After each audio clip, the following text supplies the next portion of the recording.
ఆయనే కదా.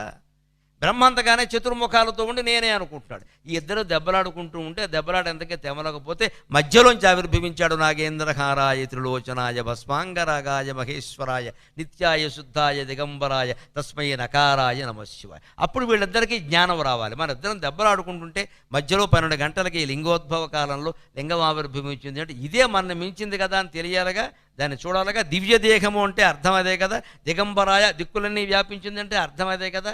ఈ అజ్ఞానులు ఇద్దరూ చూడడం మానేసి ఏం చేశారు? ఎదురుగా ఉన్న శివుణ్ణి నమస్కరించడం, తెలుసుకోవడం, అహంకారం పోగొట్టుకోవడం మానేసి బ్రహ్మ ఆకాశం హంస రూపంలో ఆకాశంలోకి వెళ్ళాడు. పైన దీని అంతు ఎక్కడుందో కనుక్కుందాం, అక్కడ మందార పువ్వో మల్లె పువ్వో పెడదామని పూల మార్కెట్కి వెళ్ళాడు. ఈయన బుద్ధి అలా ఉంది అక్కడ. ఎందుకంటే అహంకారం ఉన్నప్పుడు అలాగే ఉంటుంది. విష్ణుమూర్తి అయినా పోనీ జ్ఞానంతో వ్యవహరించాడా? ఆయన అంతు కనుక్కుంటే నేను మూలమేమిటో కనుక్కుంటా అని భూమిని తవ్వాలంటే కోరలున్న ఆకారం కావాలి. కాబట్టి ఈయన కర్మ కాలిపోయి వరాహ రూపం ధరించాడు. ఈయన విష్ణువు వరాహం అయ్యాడు అంతే. లెక్క ఆలోచనలు మారితే మన బతుకులు ఇలాగే అవుతాయి. విష్ణుమూర్తి వరాహం అవుతాడు. అవి మరి తవ్వాలంటే అంతే కదా. తవ్వుకుంటూ కిందకి వెళ్ళాడు. ఎంత కిందకి వెళ్ళినా ఏం దొరకలేదు. ఆయనకి పైకి వెళ్ళినా ఏం దొరకలేదు. ఇప్పుడు ఆలోచించండి, శివుడు ఎప్పుడు దొరుకుతాడు? కిందకి తవ్వుకుంటూ వెళ్ళిన విష్ణుమూర్తికి దొరకలేదు, పైకి ఎగురుకుంటూ వెళ్ళిన విష్ణుమూర్తికి దొరకలేదు.